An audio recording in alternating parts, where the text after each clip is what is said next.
Paano niya natutunan gawin lahat ito? Hindi po ba? Sabi niya na rin po eh. Matalino si Mami.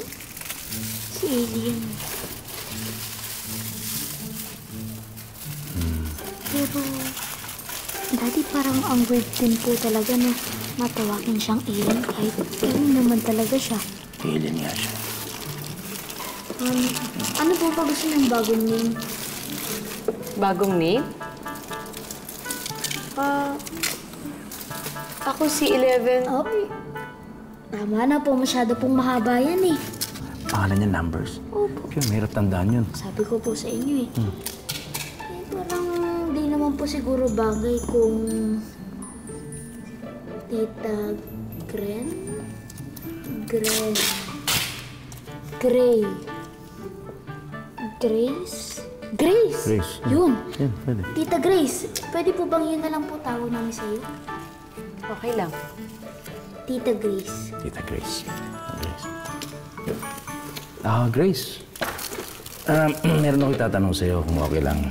Curious lang ako eh. Ano ba ang ginagawa ninyo sa... kung sa kaman galing? Ang ginagawa ng isang alien? Ano ang purpose? Yung purpose nyo? Purpose? Ang ibig sabihin na... ba't kayo nag-i-exist? Ano ang pinahalagahan ninyo sa buhay ninyo? Isa akong life force. Pinag-aaralan namin ang universe.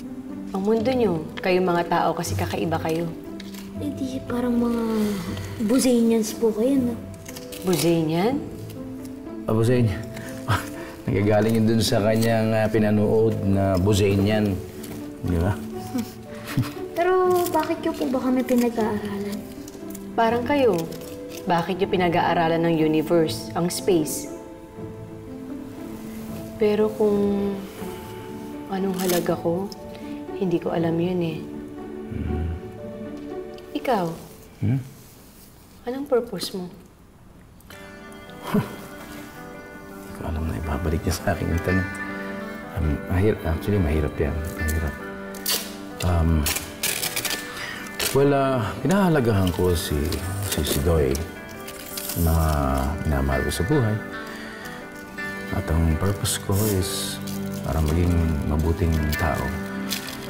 Para maging isang mabuting ama. Para kay Doy.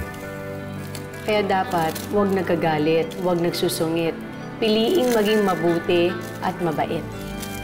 Talagang binabasa mo yung mga libro ni Catherine. No? Wow! Marunong ka na rin po tumungo, Tita Grace, ha?